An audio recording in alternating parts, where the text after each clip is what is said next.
Kabanata 31, dumating hanggang sa KTV sa pangunguna ng attendant.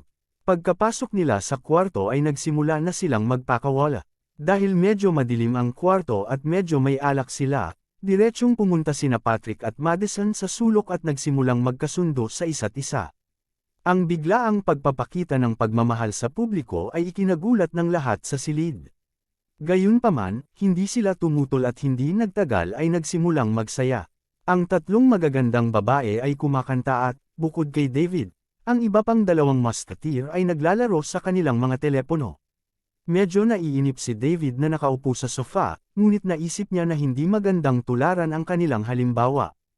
Kaya naman, tanging boses lang ng mga babae ang naririnig niya. Dapat niyang sabihin na kahit nasa acting department sila, maganda pa rin ang boses nila. Mabagal na lumipas ang oras. Oras na para magpahinga ang mga dilag pagkatapos nilang makaramdam ng pagod. Hinawakan ni Patrick ang mikropono at sinabing, "Malaking salamat sa tatlong dilag sa pagsama sa amin ngayon." Pagkatapos, tinuro niya si David at nagpatuloy, "Ito ang kaibigan kong si David, at single pa rin siya ngayon. Kung sino man sa inyo ang walang boyfriend, maaari kayong makipagpalitan ng contact details sa kanya para makilala ang isa't isa. Who knows, baka maging couple kayo." Bukod sa lahat, talagang loyal ang kaibigan ko sa partner niya. Nang marinig ito ni David, hindi niya alam kung matatawa siya o iiyak. Pinupuri ba niya ako o iniihaw? Medyo loyal siya. Napaka-loyal niya na kaya niyang samukan ng dugo at mahimatay pagkatapos niyang itapon. Baka isipin ng mga taong hindi alam kung ano ang nangyayari ay pinupuri siya ni Patrick, ngunit tiyak na matatawa dito ang mga nakakaalam ng katotohanan. Baka nakainom ng marami sipat ngayong gabi. Matapos sabihin iyon ni Patrick ay hinintay niya ang mga reaksyon ng mga magagandang dalaga. Nabalitaan niya kay Madison na wala pang boyfriend ang tatlong babae kaya naman ginawa niya ito. Kahit na ganoon ay baka hindi magkaroon ng chance si David kay Tara na siyang pinakamatangkad. Kahit na ang isang playboy na tulad ni Patrick ay mabibigo sa paghabol sa isang diyosa na ganoon, lalo na si David. Gayunpaman, magkakaroon ng pagkakataon si David sa dalawa pa. Bukod dito, tila nagkaroon ng ilang pagbabago si David kamakailan. Mas lumakas ang itsura niya at nag-iba na rin ang ugali niya. Hindi siya mukhang mahiyain gaya noong kasama niya si Sarah. Mas confident na siya ngayon. In short, medyo maganda ang ugali niya ngayon. Nang marinig ni na Rosalie at Elisa ang sinabi ni Patrick, hindi sila nag-react. Masasabi nila na sa apat na lalaki sa iisang dorm, bukod kay Patrick na nagmula sa mayamang pamilya, ang iba ay pawang mga dukha. Masasabi nila sa sandaling nakita nilang dumating ang mga lalaki sa kotse ni Patrick. Sinong mayaman na bata ang makikipag-carpool sa iba? Dahil ba on the way at makakatipid sila sa petrolyo? Tumigil ka sa pagbibiro. May pakialam kaya ang isang mayamang bata tungkol dito? Kahit maya-maya dumating si David, ang murang damit sa katawan ay napatunayan sa isang tingin na hindi siya mayaman. Kahit na medyo gwapo at nakaistilong si David, makakaligtas kaya sila sa hitsura lang. Tsaka galing sila sa acting department ng South River Multimedia University kaya marami na silang nakitang gwapong lalaki noon. Masasabing possible lang si David kung siya ay nasa kanilang universidad. Hindi nila nais na sayangin ang kanilang kabataan sa ganitong uri ng tao. Hindi nag-react ang dalawa, pero may iba. Na-curious si Tara kay David. Siya ay isang malaking shot at gayunpaman ay nagpapanggap na isang mahirap. At saka, naitago niya ito ng maayos. Maging ang kanyang mga kasama sa silid ay hindi ito napansin. Nais ipaalala ni Tara, sa kanyang mga kasama sa silid. Yung rich kid na gusto mong makasama ay nasa harapan mo at pambihira siyang mayaman, pero nagpapanggap ka na hindi mo siya nakikita. May isang bundok ng ginto sa harap mo, ngunit trituhin mo lang ito bilang pataba. Gusto niyang malaman kung anong uri ng ekspresyon ang ipapakita ng kanyang mga kasama sa silid kung malalaman nila kung sino si David. May inis kaya sila, nagsisisi, sa mga taong katulad nila na tinatrito ang pakikipag-date sa isang rich kid bilang kanilang ultimate life goal, ito ay maaaring pumatay sa kanila. Isesh, kung ayaw mo sa kanya, sige ako na. With that, tumayo si Tara at naglakad sa harap ni David. Inabot niya ang kanyang kanang kamay at sinabing, "David, hello, ako si Tara." Ako ay isang Year 3 student sa Acting Department ng South River Multimedia University.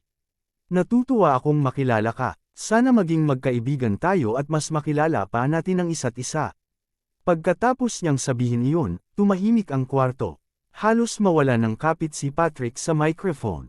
Gusto ba ng isang Diyos ang tulad ni Tara na mahalin si David? Sinong maniniwala dito? Biglang naalala ng tatlong musketeer nang sabay-sabay na hinanap din ni Goddess Amelia si David noong nakaraang hapon. May mahiwagang alindog ba si David na maaaring makaakit ng mga Diyosa? Ang unang pagkakataon ay nagkataon lamang. Kabanata 32. At paano ang pangalawang pagkakataon? Magkakaroon ba ng pangatlo o ikaapat na pagkakataon? Bumuti ba ang buhay niya matapos siyang itapon? Sa sandaling ito, si David ay medyo namangharin. Nadama niya na pagkatapos magkaroon ng sistema, nagsimula siyang maging lubhang mapalad sa mga kababaihan. Una, ito ay Pearl, pagkatapos ito ay Amelia, at ngayon Tara. Lahat sila ay mga Diyosa din. Alin ang dapat kong piliin? Mga bata lang ang pipili. Gusto ko silang lahat. Mabilis na bumalik sa katinoan si David. Pagkatapos, tumayo siya at sinabi, "Hello, Tara, pakiusap na makilala din kita." Sandaling nakipagkamay ang dalawa at saka nagpalitan ng phone number at Instagram handles. Sa sandaling ito, bumukas ang pinto ng silid. Akala ng iilan sa kanila ay ang katulong. Gayunpaman, ang unang taong pumasok sa pinto ay isang pandak at mataba na nasa katanghaliang gulang na lalaki. Pagkatapos niya ay sumunod ang direktor na si Simon na nakilala ni Tara kahapon. Sina Simon at Hector ay may kasamang dalawa pang mamumuhunan ngayong gabi. Ngunit sa kanilang pagpunta dito, nakita nila si Tara at ang ilan sa kanyang mga kaibigan dito rin. Kaya naman, hiniling ni Hector sa kanyang sekretarya na sundan sila para tingnan kung saang private room sila naruroon. Pagkatapos nilang ayusin ang dalawang investor ay dumiretso sila rito. Pagkapasok nila sa kwarto, nagsimulang magpakilala si Simon, "Hello, everyone. Ang pangalan ko ay Simon Peters." Pagkatapos, sinimulan niyang ipakilala ang pandak at mataba na medyo may edad na lalaki sa tabi niya. Ito si Mr. Gomez mula sa Starlight Entertainments. Ang dahilan kung bakit kami narito ngayon ay para makilala kayong lahat. Dapat mga estudyante ka sa SRMU diba? Pumunta kami ni Mr. Gomez sa River City dahil gusto naming pumunta sa inyong universidad para maghanap ng mga karakter para sa aming pelikula na may kabuoang puhunan na mahigit 100 milyon. Ayaw mo bang uminom sa amin? Pagkatapos magsalita ni Simon, naiinip na naglakad si Hector sa harapan ni Tara at sinabing, "Ikaw si Tara. Ako si Hector Gomez mula sa Starlight Entertainments. Natutuwa akong makilala ka. I think you're very classy and that you're perfect for the female lead of the movie our company invested in." Kumikislap ang mga mata ni Hector nang tumingin siya kay Tara sa kanyang harapan. Napakaganda at classy niya. Isa pa, mas matangkad ang ulo nito sa kanya. Kaya, kapag kinausap niya ito, kailangan niyang iangat ng bahagya ang kanyang ulo. Gusto niya ang mga babaeng mas matangkad sa kanya. Ito ay maaaring mag-trigger ng kanyang pangangibabaw, kaya kahit na ano, kailangan niyang makuha ang babaeng ito. "Pasensya na po Mr. Gomez, hindi ako interesadong maging bahagi ng pelikula mo," mahinahong sagot ni Tara. Biglang naintindihan ni Tara habang nakatingin kay Simon at Hector na sumulpat ng walang paabi. Naisip niya na malamang pinapalabas siya ni Simon kahapon para samahan itong si Mr. Hector Gomez sa harapan niya. Naiinis si Tara nang tingnan niya ang pandak at matabang katawan ni Hector. Mas mabuti pang patayin na lang nila si Tara kung gusto nilang samahan niya ang ganitong klaseng tao. Wala siyang pakialam sa role ng female lead. "Miss Smith, baka hindi mo alam na nag-invest kami ng 100 million sa pelikulang ito. Maaaring magkaroon ng pagtaas sa halaga ng pamumuhunan sa hinaharap. At saka, hiniling pa namin ang sikat na celebrity na si Marie Kent na maging supporting female lead. Kung tatanggapin mo ang papel, sisikat ka sa isang gabi." Patuloy na pang-engganyo sa kanya ni Hector. Pagkatapos niyang sabihin iyon ay walang naramdaman si Tara. Gayunpaman, sina Elisa, Rosalie, at Madison sa gilid ay naantig. Ang babaeng lead, sinusuportahan ni Marie Kent. She would shoot the fame for sure. Sino ba naman ang ayaw sumikat matapos piliin na makapasok sa acting department? Sino ba naman ang ayaw maging Bea star? Gayunpaman, hindi lang sila nagkaroon ng pagkakataon na gawin ito. Paumanhin, Mr. Gomez, hindi talaga ako interesado. Hindi pa rin natinag si Tara. Mr. Gomez, interesado ako. Mr. Gomez, interesado rin ako. Mabilis na lumapit sina Elisa at Rosalie at sinabing, gayunpaman, dahil ang nobyo ni Madison na si Patrick ay nasa paligid, hindi siya pumunta. Sa wakas ay nagkaroon siya ng mayaman na kasintahan pagkatapos ng napakaraming paghihirap, kaya ayaw niyang mawala ang lahat.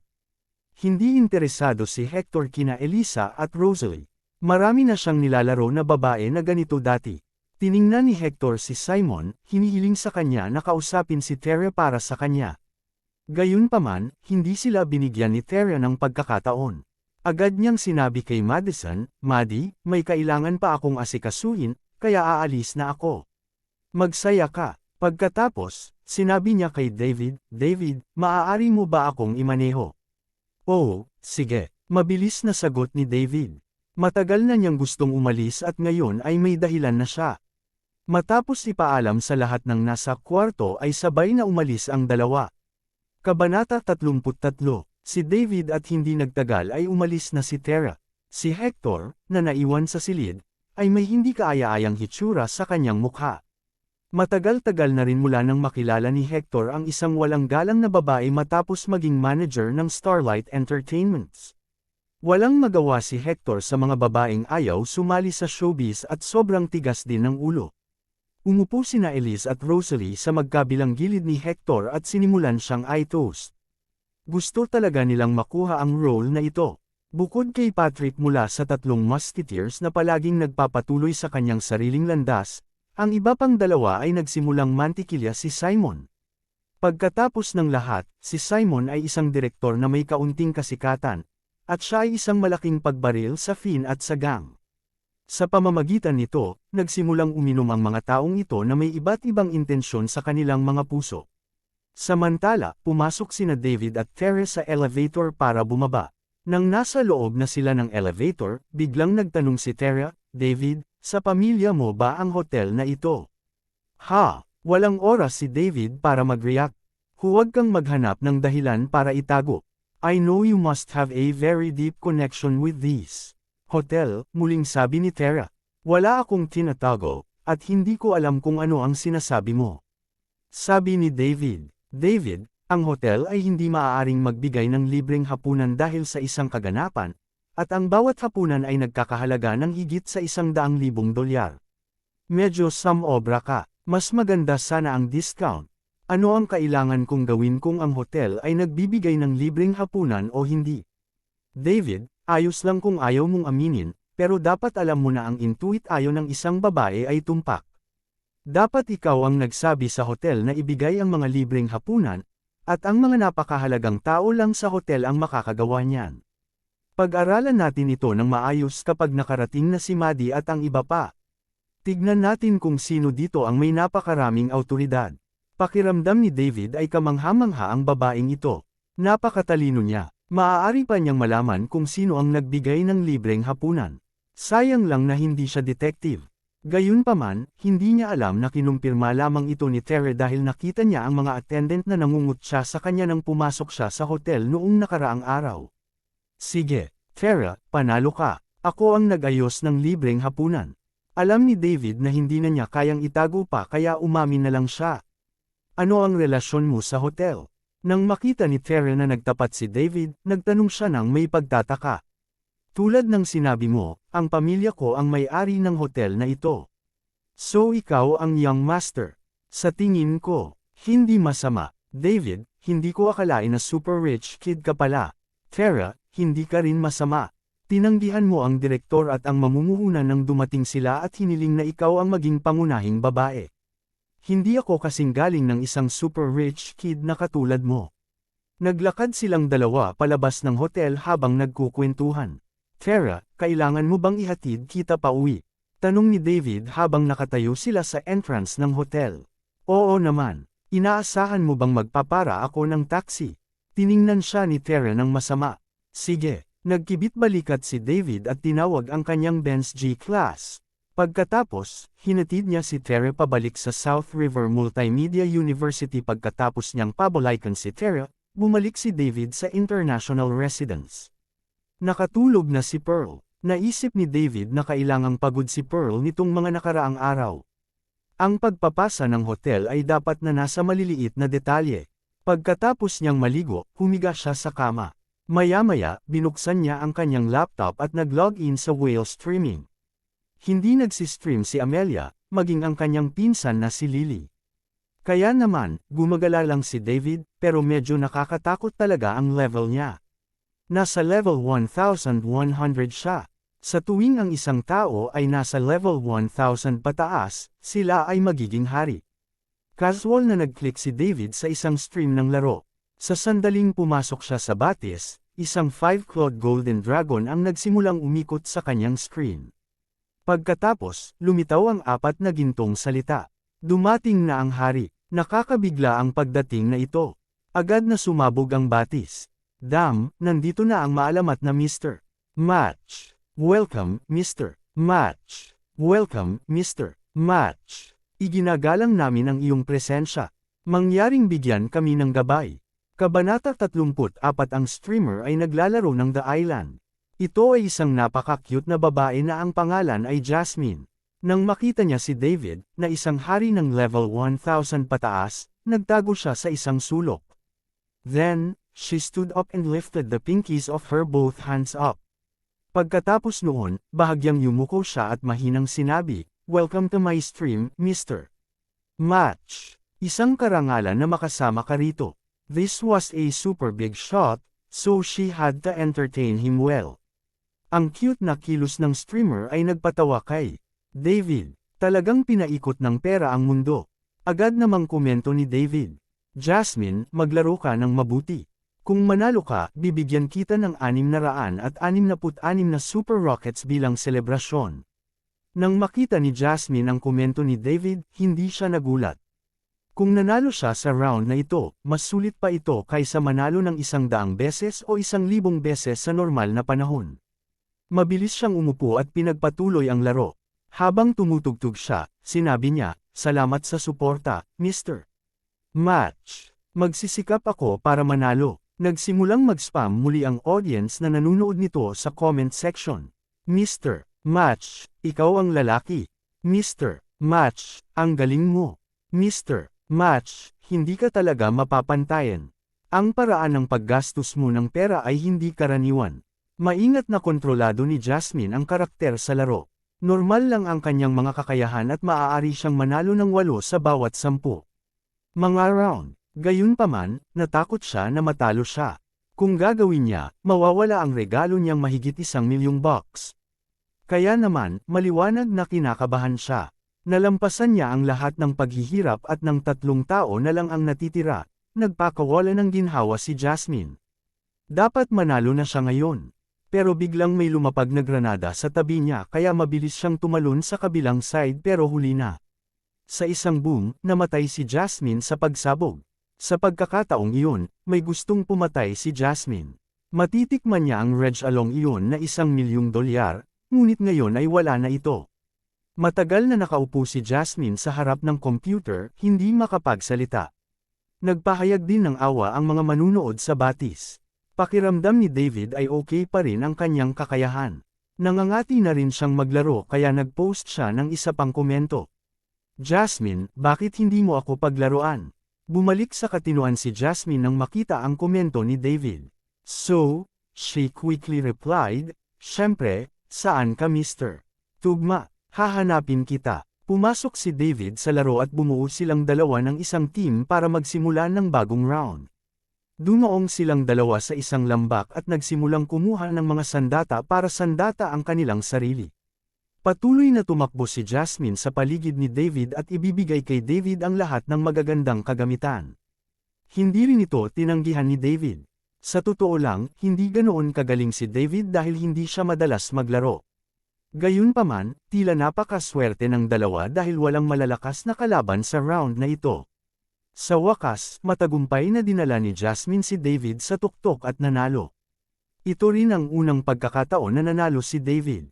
Hindi man siya magaling sa paglalaro, ang kakaiba ay walang nang aaway sa kanya sa batis. Magaling pa daw siya. Sino ang maglalakas loob na pag-alitan ang ganitong uri ng big shot? Masama ba ang ganitong uri ng tao sa totoong buhay kung maaari siyang gumastos ng 10-10 milyon sa mga stream? Kung magagalit sila sa malaking pagbaril na ito, mahahanap niya sila saan man sila naroroon. Maganda ang mood ni David, kaya nagsimula siyang maglunsad ng super rockets. Binigay ni Lil Match ang streamer na Jasmine Super Rocket X1. Binigay ni Lil Match ang streamer na Jasmine Super Rocket X666. Nang akala ng lahat ay tapos na ito, binigay ni Lil Match ang streamer na Jasmine Super Rocket X888. Binigay ni Lil Match ang streamer na Jasmine Super Rocket X1314. Sa wakas, huminto ang bilang ng Super Rockers sa 13-14.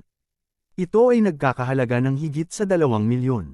Ang pinakamahal na kasama sa paglalaro ng whale streaming ay inihayag. Naglaro ang streamer ng The Island kasama ang user at nakatanggap ng Reg along mahigit 2.6 milyon nang manalo sila. Sinundan ni Jasmine si David sa Instagram at hiniling kay David na hanapin siya tuwing gusto niyang maglaro. Kabanata 35. Dahil magkakaroon ng holiday sa Mayo, hindi sila magkakaroon ng mga araw na walang pasok para sa weekend na ito. Gaganapin din ang talent show para sa Labor Day isang araw bago ang break. Pumasok si David sa klase gaya ng nakagawian sa panahong ito. Sa paglipas ng panahon, unti-unting nawawala ng traksayon ang pangyayari ni David, ngunit itinuturing din siyang sikat na tao sa unibersidad ngayon. Natapos din ang pagbibigay ng Golden Leaf Hotel, at si David ay opisyal na ngayong boss ng Golden Leaf Hotel. Bukod pa rito, matagumpay siyang gumastos ng 18 bilyon at nakakuha ng 180 marangyang puntos. Matapos gumastos ng 40 marangyang puntos para i-upgrade ang kanyang katawan at isip sa 50 puntos, hindi na ipinagpatuloy ni David ang pag-upgrade. Nadama niya na ang pagkakaiba sa pagitan ng 45 puntos at 50 puntos ay hindi masyadong malaki. Noong nasa 50-point mark na siya, ang kanyang katawan at isipan ay nasa medyo strong range. Hindi ginamit ni David ang natitirang 140 puntos para maidagdag niya ang anumang kakayahan kahit kailan niya gusto. Isang araw bago ang holiday ng Labor Day. Walang klase si David sa hapon, kaya nagpahinga siya sa kanyang dormitoryo para maghanda para sa talent show sa gabi. Nagsimula na ang bakasyon para sa South River Multimedia University at sunod-sunod na umalis sa universidad ang mga malapit sa bahay. Sa dormitoryo, nag-iimpake si Tara ng kanyang mga gamit para makapaghanda na sa pag-uwi. Biglang nagring ang phone niya. Kinuha ni Tara ang phone niya at nakita niyang nanay niya iyon kaya agad niya itong sinagot. Gayunpaman, pagkatapos niyang tapusin ang tawag sa telepono, siya ay natigilan. Sinabihan siya ng kanyang ina na huwag muna siyang umuwi pansamantala. Dagdag pa, naglipat din siya ng 100,000 pera sa kanya at hiniling sa kanya na maging matipid. Nararamdaman ni Tara na may nangyari sa bahay, kaya pagkatapos niyang tanungin ang kanyang ina, sa wakas ay sinabi sa kanya ng kanyang ina ang totoo habang umiiyak. Nabigo ang negosyo ng kanyang pamilya, at baon sila sa utang.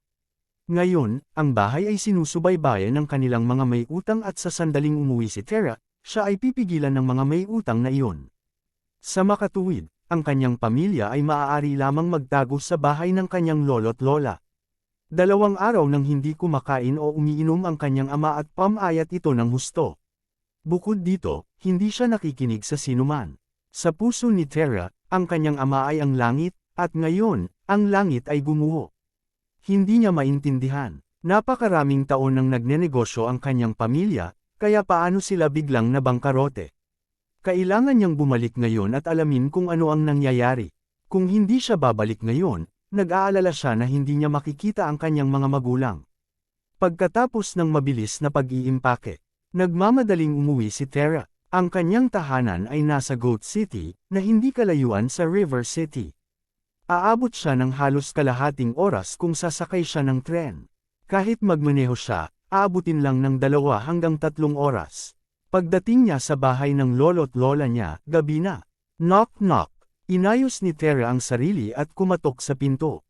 Walang sumagot. Knock knock. Kumatok ulit si Tara. Gayunpaman, walang sumagot. Tuwid bang? Hindi. Hindi pwede. Nanginginig ang puso ni Tara at dali-daling kinuha ang kanyang telepono para tawagan ang kanyang ina. Kabanata 36. Nakakonekta ang tawag sa telepono. Nay, nakabalik na ako at nasa labas na ako ng bahay ni Lola. Buksan mo ang pinto. Nag-aalalang sabi ni Tara. Tara, bumalik ka na.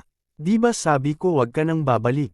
Narinig ni Tara ang boses ng kanyang ina mula sa telepono, at nakahinga siya ng maluwag sa kanyang puso. Kahit na siya ay pagod na pagod, at least siya ay buhay pa rin.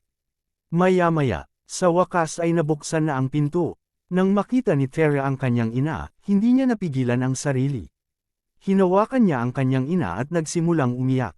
Pagkatapos nilang umiyak ng ilang sandali, pumasok na sila sa bahay. Nang makita nilang walang ibang tao sa bahay, nagtanong si Tara, Nay, anong nangyari? Nasaan si Papa? Nasaan sina Lolo at Lola? Nasaan ang kapatid ko? Dumating ang iyong tiyuhin at kinuha ang iyong mga lolo't lola at kapatid na babae. Nagkulong ang tatay mo sa kwarto at ayaw lumabas. Tara, kausapin mo ang tatay mo. 2 araw na siyang hindi kumakain. Kung magpapatuloy ito, hindi ito kakayanin ng kanyang katawan. Nang makapasok si Tara sa silid at makita ang lalaking nakaupo doon na naninigarilyo, hindi niya maiugnay ang lalaking ito, na halos pumuti na ang buhok, sa kanyang ama. Noon, napaka-high-spirited niya. Siya ay nagmula sa isang rural na lugar, at may ginawa para sa kanyang sarili sa lungsod. Siya ang may pinaka-prospect sa pamilya, at lahat ay nag-thumbs up sa kanya tuwing makikita siya. Gayunpaman, ang lalaking ito sa kanyang harapan ay mukhang patay sa loob. Ang lalaking ito na nasa edad 40 na ngayon ay parang nasa edad 60. Tatay, tawag ni Tara, tumulo ang luha sa kanyang mukha. Hindi siya sinagot ng kanyang ama. Nag-iisip pa rin siya ng sarili niyang negosyo at humihit-hit ng sigarilyo. Nang matapos niya ang isa, nagpatuloy siya sa isa pa. Ma, ano pong nangyari? Paano naging ganito si Papa? Nilingon ni Tara ang kanyang ina. Say, naskam ang tatay mo. Ninakaw ng kanyang partner ang lahat ng pera ng kumpanya at umalis ng bansa. Ang iyong ama ay ang legal na may-ari ng kumpanya, kaya ang kanyang pangalan ay nasa lahat ng mga pautang at resibo. Bukod sa bangko, may mga utang pa sa mga loan shark. Hindi ito matiis ng tatay mo, kaya pumuti ang buhok niya ay non-night. 2 araw na siyang nakaupo dito. Bakit? Bakit nangyari ito? Okay naman kami dati, paano nangyari to? Bumagsak si Tara sa grupo, walang pigil ang pag-agos ng luha sa kanyang mukha. Ilang buwan na ang nakalipas, bago siya umalis, mapayapa at maayos pa rin ang kanyang pamilya. Ang kanyang ama ay lalaki pa rin ng walang humpay na espiritu tulad ng dati. Ang kanyang ina ay iyon pa rin ang nasa katanghaliang gulang na babaeng mahilig mangulit sa kanya at sa kanyang kapatid. Napakaswerteng pamilya noon, kaya bakit ito biglang nasira ng ganito? Lumuhad si Laura Carlton at niyakap ang kanyang anak. Naramdaman niya ang mga luhang tumutulo sa gilid ng kanyang mga mata, ngunit hindi ito bumagsak. Masyado kasi siyang umiyak nitong mga nakaraang araw. Hindi niya sinisisi ang kanyang asawa dahil alam niyang marami na ang dinanas ng kanyang asawa. Maaari lamang niyang sisihin ang mga manloloko na iyon sa pagiging napakahusay sa pagsisinungaling at pagpaplano. Tara, hindi natin malalampasan ang balakid na ito. Kung wala na tayo, kailangan mong alagaan mabuti ang kapatid mo. Matanda ka na ngayon kaya dapat responsibilidad mo ang pag-aalaga sa kapatid mo, okay? Sabi ni Laura habang hawak niya si Tara. Nang marinig ni Tara ang sinabi ng kanyang ina, nang inig ang kanyang puso at mabilis na sinabi, Ma, huwag kang gagawan ng katangahan, okay? Please. Nagpatuloy sa pagsasalita si Laura na parang hindi narinig ang pagmamakaawa ng kanyang anak. Pero hindi mo kailangang mag-alala. Nag-ipon kami ng iyong ama ng pera para sa inyong dalawa sa lugar ng iyong tiyuhin. Kahit hindi gaano, sapat na para mabuhay ka ng walang pag-aalala. Ma, huwag kang gagawa ng katangahan. Dapat may paraan. Dapat meron. Patuloy ni Laura, gayunpaman, dapat kang lumipat sa isang lugar na hindi ka nila mahahanap. Dahil marami sa mga may utang na ito ay mga loan shark, nag-aalala ako na banta nila ang kaligtasan mo at ng iyong kapatid na babae. Nay, malulutas ba ito kung bibigyan natin sila ng pera? Biglang naalala ni Tara na si David pala ang young master ng Golden Leaf Hotel, kaya kinailangan niyang magpakarga. Hanggat handa itong magpahiram sa kanya ng pera, kaya niyang lutisin ang krisis ng kanyang pamilya. Pagkatapos, dahan-dahan niyang babayaran siya. Kung hindi niya magagawa, siya ang kanyang may bahay o maging pangalawang asawa. Sa pagkakataong ito, kahit hindi gwapong binata si David, kahit kasing ikli at mataba at pangit ni Hector, hindi siya magdadalawang isip na makasama ito hanggat matutulungan siya nitong malutas ang krisis sa kanyang pamilya. Dahil sa puso niya, walang mas mahalaga pa sa pamilya niya. You dumb girl, we can solve this problem by paying, but we can't afford that. Nakagawa kami ng maraming pamamaraan. Ibinenta namin ang lahat ng aming makakaya at nanghiram sa lahat, ngunit sa pagtatapos ng araw, hindi pa rin ito sapat. Kabanata 37, Pamantasan ng South River. Mahigit 10,000 estudyante ang nagtipon sa field sa maayos na paraan. Malapit nang magsimula ang palabas ng talento sa araw ng paggawa. Una, nagbigay ng talumpati ang chancellor ng universidad. Pagkatapos, nagsimula ang mga mag-aaral sa kanilang pagganap.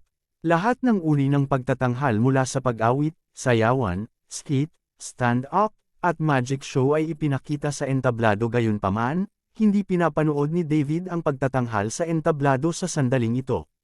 Sa halip, tinawag siya ng kanyang guro pabalik sa silid-aralan. Siyempre, hindi lang siya ang nakatanggap ng ganitong paggamot. Lahat ng tao sa klase ay tinawag pabalik. Medyo nataranta ang lahat. Nagsalita ang guro sa sandaling ito. May emergency. Dahil may sakit si Eva, hindi siya makakapunta sa stage. Sino sa inyo ang marunong tumugtog ng piano? Pakipalitan siya. Hindi mo kailangang maging magaling, kailangan mo lang itong harapin. Napalingon ang lahat kay Eva. Sa katunayan, ang orihinal na malarosas na pisngi ni Eva ay napakaputla na ngayon. Matapos maghintay ng ilang sandali, nagpatuloy siya nang walang sinuman ang nagboluntaryo. Kung sinuman ang tumanggap sa gawaing ito, aprubahan ko ang kanilang pag-alis sa hinaharap, anuman ang dahilan. Nang sabihin iyon ng guro, ang ilan sa kanila ay naantig, ngunit ang pagtugtog ng piano ay isang bagay na mislan. Walang makakapagtanghal sa entablado matapos lamang itong matutunan ng ilang araw. Naantig din si David. Gusto niyang tanggapin ang gawaing ito para mas madali para sa kanya na humiling ng leave sa hinaharap. Kasabay nito, nagdagdag siya ng ilang marangyang puntos upang magdagdag ng kasanayan sa piano, sa hanay ng mga kasanayan. Pagkatapos nito, nagdagdag siya ng 10 marangyang puntos upang mapabuti ang kanyang mga kasanayan sa piano mula sa baguhan hanggang sa dalubhasa. Di nagtagal, nadama ni David ang isang kasaganaan ng kaalaman na dumadaloy sa kanyang utak. Nang maniwala si David, tumayo siya at sinabi, "Guro, subukan ko." Ang bawat isa sa mga estudyante ay tumingin kay David na may mga mukhang hindi makapaniwala sa kanilang mga mukha, kabilang ang iba pang 3 musketeer, si Eva, at ang guro. Marunong tumugtog ng piano si David. Tumigil ka sa pagbibiro. Sa buong araw ng kanyang unibersidad, tuwing may pahinga, magtatrabaho siya ng part-time o mag-a-apply para sa mga part-time na trabaho. Paano siya magkakaroon ng oras para matutong tumugtog ng piano? Alam mo ba kung paano? Tanong ng guro matapos mag-alinlangan. Oo, natutunan ko ito noong nagtrabaho ako bilang part-timer. Marunong ka bang magpatugtog ng kumpletong kanta? Tanong ulit ng guro. Siyempre naman. Sige, dahil walang ibang nagboboluntaryo, dapat mong subukan ito. Tandaan, dahan-dahan lang at huwag magkamali. Sa sandaling ito, tumayo si Dean at sinabing may sakit sa mukha. Teacher, masama rin ang pakiramdam ko. Dapat hayaan na lang natin si David na mag-isa. Ayaw niyang ipahiya ang sarili kay David. Hindi siya maniniwala na ang isang dukha na tulad ni David ay marunong tumugtog ng piano kahit anong mangyari. Hindi ba't mas mabuting umalis na siya dito ng maaga at maupo sa ibaba ng entablado para panuurin si David na nagpapakatanga? Nang makita ng mga estudyante sa klase si Dean na parang may sakit, gusto nilang tumawa. Natural, nakita rin ito ng guro. Gayunpaman, hindi niya inilantad si Dean. Sa halip, tinanong niya si David, "David, kaya mo bang gawin ito ng mag-isa?" Siyempre naman, sagot ni David. Ayaw pa rin niyang makasama si Dean sa entablado. Walang kabuluhan ang makipagtulungan sa isang lalaki. Gayunpaman, naramdaman niyang medyo nakakatamad na tumugtog lang ng piano. Kaya, gumugol siya ng isa pang 30 marangyang puntos para i-upgrade ang kanyang lyric writing, song composition, at singing skill sa expert. Ngayon, handa na siya. Naayos na ang usapin kaya bumalik ang lahat sa field para manood ng palabas. Samantala, nakatayo si David sa likod ng entablado at naghihintay ng kanyang turn. Lungsod ng Kambing, bahay ng lola ni Tara. Nay, tatay, may kaibigan ako na young master ng Golden Leaf Hotel. Dapat alam mo ang hotel na iyon, di ba? Ito ay isang 8-star hotel at ito rin ang pinaka-high-end at marangyang hotel sa South River Province. Malaki ang halaga ng lugar na iyon. Kung handa siyang tulungan tayo, malalampasan natin ang krisis na ito. Pilit na pinapakalma ni Tara ang kanyang mga magulang. Hanggat may pag-asa, hindi sila susuko. Nang marinig ni Ken Smith ang sinabi ng kanyang anak, sa wakas ay lumingon siya at tumingin kay Tara at sa kanyang ina na may mga mata na tila wala ng buhay. Bilang isang taga South River Province na isa ring big boss na dati ay may net worth na daan-daang milyon, syempre malalaman niya ang tungkol sa Golden Leaf Hotel. May nakilala pa siyang napakahalagang kliyente doon noon. Ang market value ng hotel ay hindi bababa sa 15 bilyon ngayon. Kung ito ay tulad ng sinabi ng kanyang anak na babae, ito ay maaaring makatulong lamang sa kanya upang malampasan ang mahirap na oras na ito. Kung kaya niyang ibalik ang utang sa mga loan shark at mga bangko at alisin ang pagbabawal sa kanyang kumpanya, makakabalik siya sa kanyang kakayahan. Kung ito ay posible, bakit gusto niyang talikuran ang kanyang masayang pamilya? Talaga, tanong ni Ken sa paos na boses. Ito ang una niyang sinabi sa loob ng 2 araw. Talaga, nang makita ni Tara na sa wakas ay nagsasalita na ang kanyang ama, sinabi niya pagkatapos panasan ang kanyang mga luha. Nang makita ni Laura na sa wakas ay nagsasalita na ang kanyang asawa, nakahinga rin siya ng maluwag. Gayunpaman, kahit na mayroon siyang kakayahan, bakit niya tayo tutulungan? Classmate mo lang siya, kailangan natin ng halos 100 milyon, maaari mo ba talagang ipahiram sa iyo ang perang ito? Tanong ni Ken, 100 milyon. Nang marinig ni Tara ang numerong ito, mas nabigla siya. Kabanata 38 akala niya ay ilang milyon lang ang utang ng kanyang pamilya, kaya sa sobrang mayaman na katayuan ni David, maaaring wala siyang pakialam sa figure na ito. Gayunpaman, hindi niya inaasahan na 100 milyon ang utang nila. 100 milyon. Kahit na si David ay isang napakayaman na bata, maaari ba siyang kumuha ng napakaraming pera sa isang pagkakataon? Marahil kaya ng kanyang pamilya, ngunit siya ay isang estudyante lamang. Hindi siya pinapayagan ng kanyang pamilya na maglabas ng napakaraming pera para ipahiram sa isang taong ilang araw pa lang niyang kakilala. Ano ang dapat niyang gawin? Ano ang dapat niyang gawin? Hindi, sa wakas ay nagbigay siya ng pag-asa sa kanyang mga magulang, kaya hindi niya hinayaang malaman nila ang katotohanan. Tay, si David ang magpapahiram ng pera sa akin dahil, kasi boyfriend ko siya.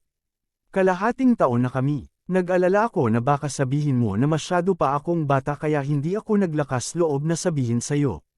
Natigilan sina Ken at Laura. Nawala na rin ang huling kislap ng pagdududa sa kanilang mga puso. Hindi sila nakaramdam ng kakaiba na ang kanilang anak na babae ay nakahanap ng isang napakahusay na kasintahan.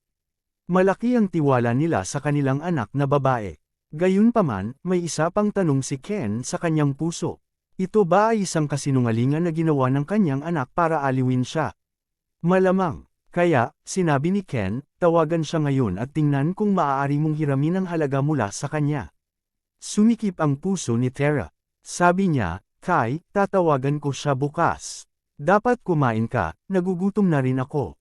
Bilang isang tao na nasa mundo ng negosyo sa loob ng maraming taon, napansin ni Ken ang banayad na pagkakaiba sa pag-uugali ng kanyang anak na babae. Tulad ng hinala ko, napabuntong hininga si Ken. Ito ay mga taktika lamang sa pagpapaliban ng kanyang anak na babae. Sa sandaling ito, may sinabi si Laura, Tara, tawagan mo siya. Kung maaari tayong humiram ng pera, pagkatapos ay ang iyong ama ay maaaring maghanda. Kung hindi namin kaya, kailangan pa naming ayusin kayo ng ate mo. Kung hindi, hindi kami mamamatay ng iyong ama ng matiwasay. Walang choice si Tara. Nakuha lang niya ang kanyang telepono at tinawagan si David pagkatapos hanapin ang numero nito. Kahit na pakiramdam niya ay wala na siyang pag-asa, umaasa pa rin siya ng isang himala. Pamantasan ng Timog Ilog. Nasa backstage si David na naghihintay ng kanyang turn. Biglang nagring ang phone niya. Nang ilabas niya ang phone niya para tingnan ay nakita niyang galing iyon kay Tara. Bakit siya tinawag ng chick na ito? Kahit na curious siya ay sinagot pa rin niya ang telepono. Hello, Miss Tara Smith. Maaari ba kitang tulungan? Sa kabilang dulo ng telepono, nang marinig ni Ken na tinatawag ni David ang kanyang anak na Miss Tara Smith, agad na nawala ang kanyang huling kislap ng pag-asa. Walang lalaking tatawagin ng ganyan ang kanilang mga kasintahan. Gayunpaman, walang pakialam si Tara sa mga maliliit na detalye. David, free ka ba? May gusto akong sabihin sa'yo. Tiningnan ni David ang schedule at nakitang may ilang grupo sa harapan niya. Kaya naman, naglakad siya papunta sa mas tahimik na lugar. Anong nangyayari? David, gusto kong humiram ng pera sa iyo. Natigilan si David. Pahiram ng pera. Di ba kargado ang pamilya ng sisiw na ito? Bakit siya hihiram ng pera sa akin? Magkano? Tanong ni David. 100 milyon. Magkano? Akala ni David ay nagkamali siya ng narinig, kaya nagtanong ulit siya. Gusto kong humiram ng 100 milyon. Bakit kailangan mong humiram ng napakaraming pera? Tanong ni David. David, bumagsak ang negosyo ng pamilya ko, at malaki ang utang namin sa mga loan shark. Kung hindi tayo magbabayad, mapahamak ang pamilya natin. Maaari mo bang tulungan ako? Siguradong dahan-dahan lang ang babayaran ko sa iyo. Nagsimulang humagulgol si Tara sa telepono. Mga loan shark. Iyon ay isang bagay na sumire sa kanyang buhay. Lumitaw sa utak ni David ang imahe ni Tara na tinatanggihan ng mga pahiwatig ni Mr. Gomez na makitulog sa kanya. Kung tatanggi siya ngayon, pagtagal, ang sisiw na ito ay maaaring maging laruan ng mga taong iyon alang-alang sa pera. Sige, iisipin na lang niya ito bilang pagliligtas sa isang binibini na nagkamali ng hakbang sa buhay. Sapat na ba ang 100 milyon? Tanong ni David. Kabanata 39. Sapat na ba ang 100 milyon? Ito ang pinaka-nakakaantig na pangungusap na narinig ni Tara sa kanyang buhay dahil ang pangungusap na ito ay malapit ng hilahin ang kanyang pamilya na malapit ng mahulog sa bangin. Nanlaki ang mata ni Ken at Laura at nagkatinginan. Bakas sa mukha nila ang gulat. Medyo hindi maintindihan ang kasintahan ng kanilang anak. 100 milyon sa kanya ay wala. Ito ay 100 milyon. Ang kanilang pamilya ay hindi man lang makapaglabas ng 100 milyon kahit na sila ay nasa kanilang pinakamaunlad na yugto. Gayunpaman, maaari ba niyang ilabas ito ng basta-basta? Ang isang tulad nito ay ang nobyo ng kanilang anak na babae. Tuwang-tuwa sila para sa kanilang anak na babae. Dagdag pa, kung kukuha siya ng 100 milyon upang matulungan ang kanilang anak na babae, nangangahulugan ito na gusto niya ito ng husto. Tama na, tama na. Salamat, David. Gustong umiyak ni David ngayon. Siya ay napaka-tense mula pa noong hapon, at sa ngayon, sa wakas ay makakapag-relax na siya. Gusto na niyang magbulalas ngayon. Ibigay mo sa akin ang account number mo. Ililipat ko sa iyo mamaya, boses ni David ang narinig mula sa telepono. Okay, maraming salamat, David. Pagkatapos ibaba ni Tara ang telepono, ipinadala niya ang mga detalye ng kanyang account kay David. Tapos, napansin niyang nakatingin sa kanya ang mga magulang niya. Mom, Dad, ano pong problema? Tara, boyfriend mo ba talaga si David? Oo. Kung hindi siya basta-basta magpapahiram ng 100 million kahit load siya, di ba? Tama, kailan mo siya iuuwi? Gusto namin siyang pasalamatan ng maayos. Kapag libre siya, napaka-busy niya. Kapag libre siya, kailangan mo siyang iuwi para makilala natin siya. Sige, ayos lang. Mama, magluto ka na ng hapunan, nagugutom na ako. Sa sandaling ito, isang robotic tone ang tumunog mula sa telepono ni Tara. Ang iyong account na nagtatapos sa 4x ay nakatanggap ng fund transfer na 100 milyong dolyar. Natigilan silang tatlo, sabay silang nakahinga ng maluwag. Bagamat nangako si David na papahiram siya sa kanila ng pera, ang bigat sa kanilang dibdib ay nandoon pa rin bago pa talaga nasa account nila ang pera. Ngayong nakuha na nila ang pera, naayos na rin ang krisis ng kanilang pamilya. Masayang naghahanda ng hapunan si Laura. Lumabas na rin si Ken sa kwartong tinutuluyan niya nitong nakaraang 2 araw. Pagkatapos niyang uminom ng gatas ay naligo na siya. Samantala, umupo naman si Teres sa sofa sa sala at inisip ang nangyari noong araw na iyon. Hindi niya maisip kung ano ang maaaring mangyari sa kanyang pamilya kung hindi siya humingi ng tulong kay David.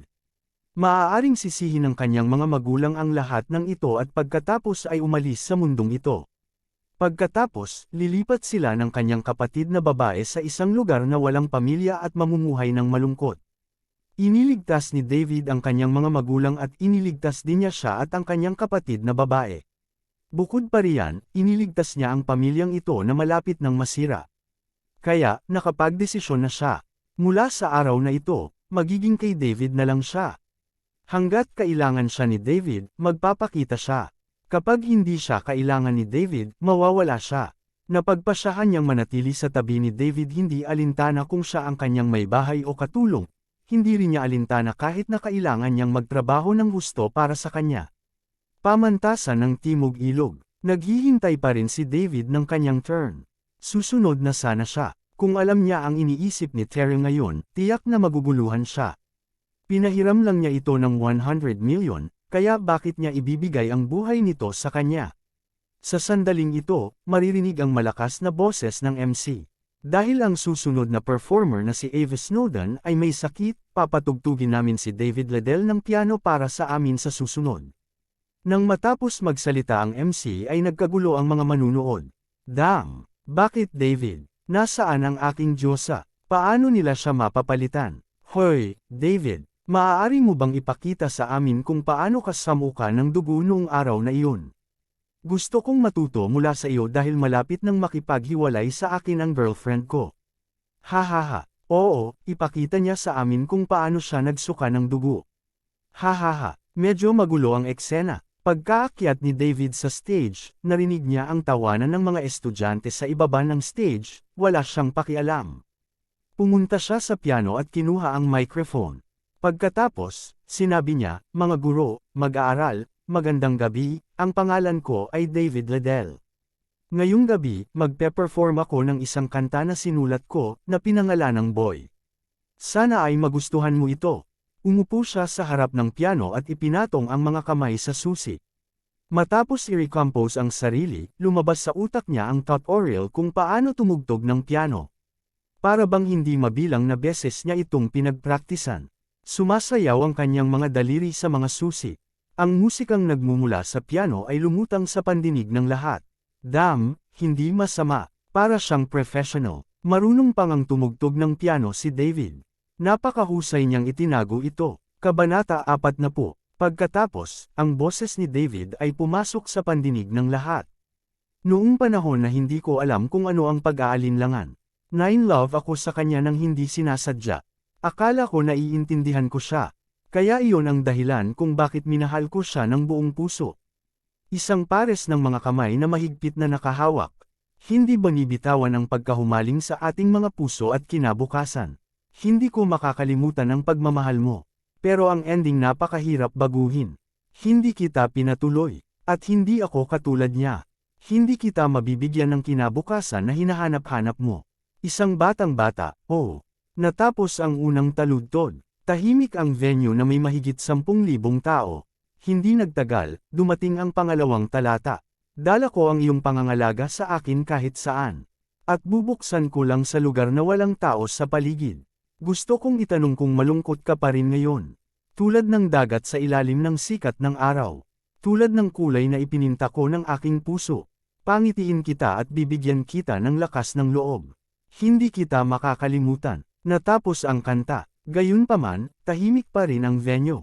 Nagulat ba sila? Siyempre, walang inaasahan na kakantahin ni David ang gayong malungkot na kanta. Ang mga liriko, ang musika, ang pagganap, at ang piano ay tumagos ng malalim sa puso ng lahat. Ang mga nagbahagi ng mga katulad na karanasan ay may luha sa kanilang mga mata. Nakasandal si Sarah sa matalik niyang kaibigan na si Sophie, basang-basa ng luha ang mukha. Ang kanta ni David ay tungkol sa kanilang nakaraan.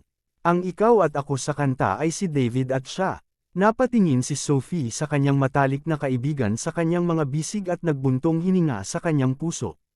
Siya ay isang pambihirang at tapat na lalaki, ngunit siya ay itinapon niya para sa isang hamak. She was destined to not deserve him.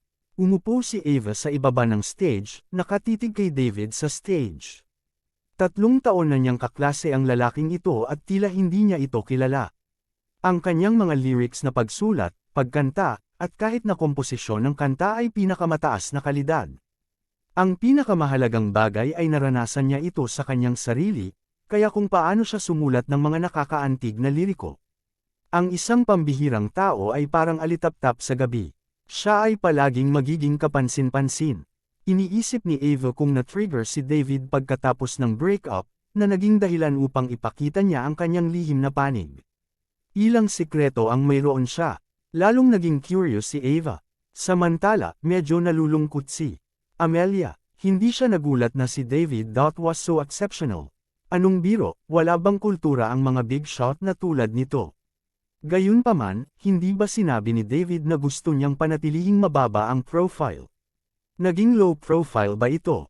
Mahusay, magkakaroon siya ng maraming kakompetensya ngayon. Walang pakialam si Amelia sa iba, gayunpaman, nakaramdam siya ng pananakot kay Ava, nakaklase ni David. Hindi, kailangan niyang mabilis na ibagsak si David bago malaman ng lahat ang totoong sitwasyon ni David. Kung hindi, mamimiss niya ang isang mabuting lalaki. Ang mga guro ng musika sa unibersidad ay nakatingin ngayon kay David na parang tumitingin sila sa isang mahalagang kayamanan. Hindi nila natuklasan ang estudyanteng ito na may napakaraming talento sa musika. Hindi alam kung sino ang unang pumalakpak. Pagkatapos, sunod-sunod na, mahigit 10,000 tao ang nagsimulang pumalakpak ng malakas sa isang iglap. Tumayo si David at yumuko sa audience bago umalis sa stage. Ngayong gabi, siya ay nakatadhana na maging ang pinakakapansin-pansing tao.